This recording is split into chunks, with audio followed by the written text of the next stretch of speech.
咁咧到咗馬來西亞啦，咁今次咧我咧一嚟到咧就先食一個肉骨茶先啦。咁我就去咗呢一間友誼肉骨茶，原因係因為見到佢嘅評分係有4.7分，所以我哋就試下究竟睇下係咪真係咁好味啦。咁啊嗌咗一個2人份量嘅肉骨茶啦，係有咧齋肉骨同埋有湯嘅，即係乾肉骨同埋湯骨。即係另外咧，佢話呢個特色豆角炒飯。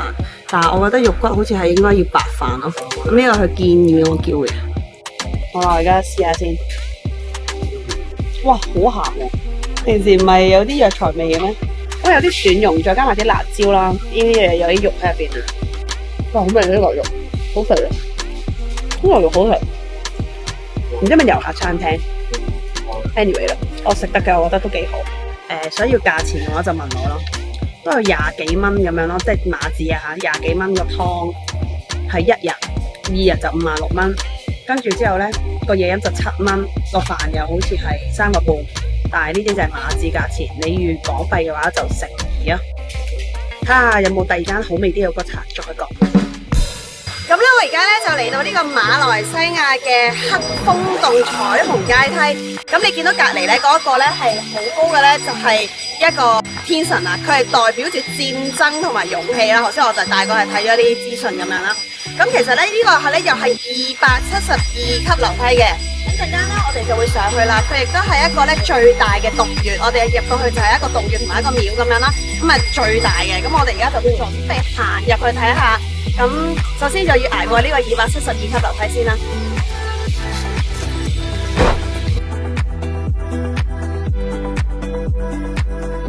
我勸喻咧，如果畏高嘅你咧，望翻落去係會驚，因為佢嗰個弧度係好直嘅。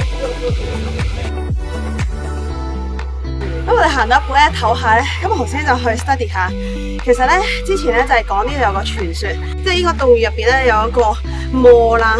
咁咧，跟住附近咧就會影響住附近住嗰啲居民啦。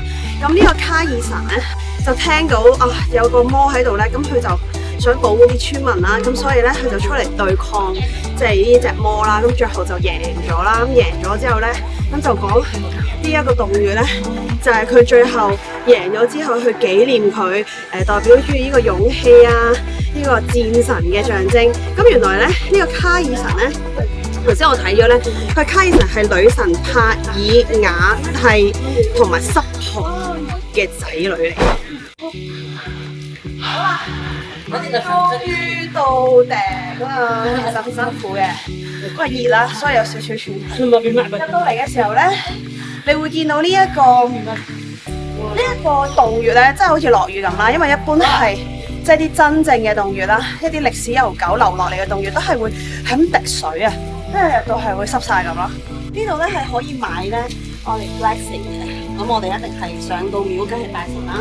咁佢冇話要收幾多錢啦，咁所以我哋咧就都話 everything 真係任何幾多錢都得。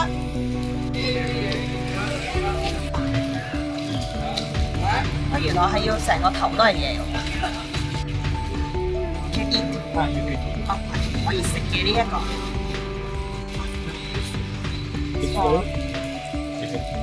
the hair 呢個 flowers 咧，佢話係插落去嘅頭度咁樣啦。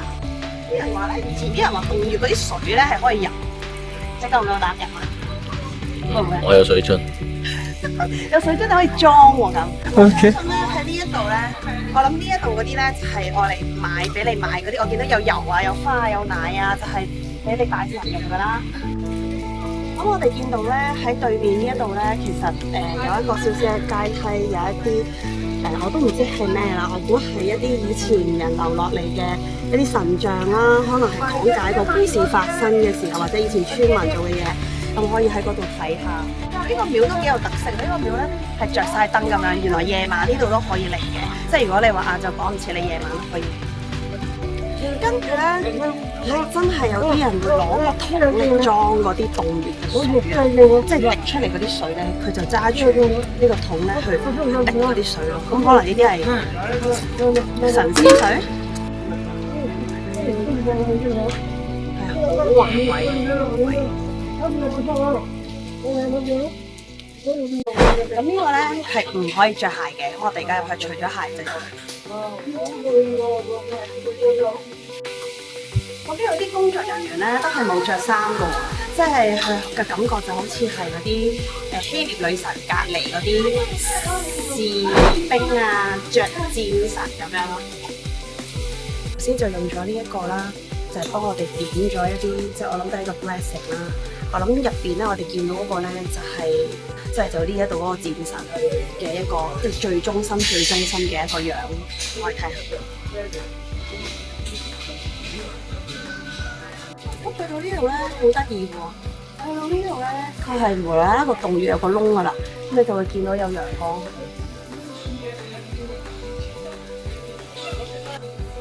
咁我相信咧，頭先我都有講過啦，就係呢個卡爾神啦，就係手持住金色嘅長矛，坐住呢一個孔雀去打仗嘅，咁最後就戰勝咗啦。咁而我哋見到呢個神靈咧，佢都係坐住一隻孔雀。一隻銀色嘅孔雀啦，然後亦都係揸住一支長矛咁樣。我相信呢一個咧就係神靈嘅神像啦，就呢度神靈嘅神像。咁我哋見到咧呢度咧有好多動物嘅喎，即係咧有啲公雞啦，會喺呢度行。呢一個咁犀利、咁勁嘅戰神咧，係孔雀，坐住孔雀啦，揸住長矛，所以呢一度咧所有嘅裝飾咧，佢都係會好多孔雀同埋長矛。呢度仲有一小段，我哋就行埋上去睇下。咁咧而家就行到咧洞穴嘅頂點，即係最入㗎啦呢度。咁你會不其然咧聽到好多雀，定係水聲啊，大自然嘅聲音。咁我哋呢度咧就啱啱買咗咧5蚊，咁佢就叫佢裝香拜神啦。呢個應該係個蠟燭咯，好得意喎！佢都即係好似好天然咁樣，有個碟裝住一堆蠟咁啦。咁佢就再擺入我哋嘅袋。我哋見到而家係咩？有人念緊經啊！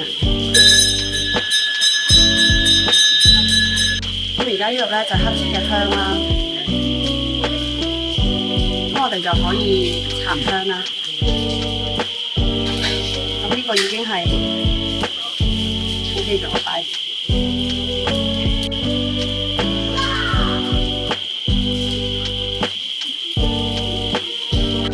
跟住咧，我就見到啲人咧喺度排隊喂。咁佢話可以要繩咯，你唔要啊？咁我就已經帶咗啦，所以我就唔使再帶啦。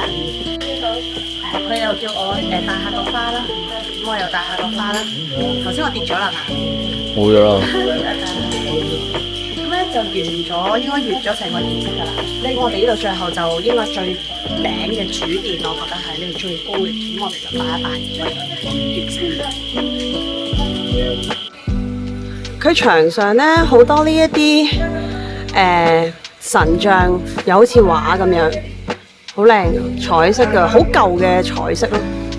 你見到呢度咧側邊咧就有一個較為室內，即係你唔使行嗰個彩虹天梯就可以去到嘅一個廟啦。咁呢度咧佢嘅感覺就係好似去咗一個漫畫世界咁樣，即係雖然佢係一個廟宇啦，但係佢哋嘅手工、佢哋嘅色彩都係超級 colourful 嘅。咁我真係呢個獅子啦，有一個神像啦，都係神喺度希望。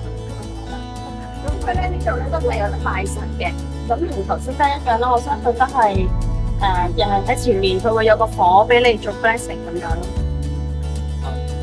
咁其實咧，我覺得馬來西亞呢啲印度神明嘅寺廟咧，真係手工好好啊，全部都好靚。呢一個咧就再華麗啲嘅，可能因為佢室內啦，室內就應該會華麗啲，靚。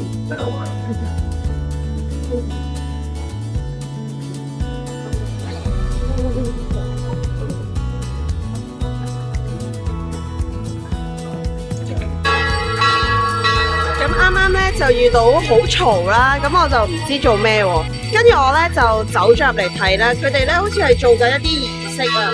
咁咧其實係睇唔到係做咩啊，佢主要都係喺度打鐘啦，跟住點香啦咁樣咯。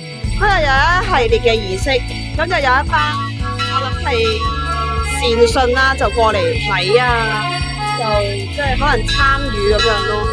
咁我都係見到，我覺得都好特別嘅。啲印尼嘅宗教儀式咧，係即係會有人打鐘啊、打鼓啊咁樣。咁我都覺得影下幾得意啦。咁呢個咧就係喺彩虹天梯出遠啲停車場嘅地方，就會有一個咁嘅展。咁如果你哋有機會都可以嚟睇下，參觀下，因為佢都係好靚嘅。好啦，咁今日咧呢個咧就係去咗一個馬來西亞黑風洞彩虹天梯嘅一個戰神嘅一個小小嘅 tour 啦。其實我都係唔識嘅，但係咁啱嚟到每一個地方咧，我都係會揾神拜嘅。咁下次咧，如果咧你又想知道有邊度有啲拜啲咩神明啊，或者嘅收費啊、特色啊、嗰啲咩經驗啊，所有嘅問題咧都可以留言 share 或者 subscribe。咁咧有咩就問我，我就會答你。下次再同你拜神。哇！佢搶我隻蕉啊！貪心啊，唔緊要啦。希望你身體健康啦嚇。你食咗我隻香蕉，就係你啊！嗰隻香蕉係 blessing 俾我食㗎。我冇㗎，唔好以為我有蕉。睇下佢個身有一個 BB 㗎。因為冇嘢食啊，你睇下佢有個 BB。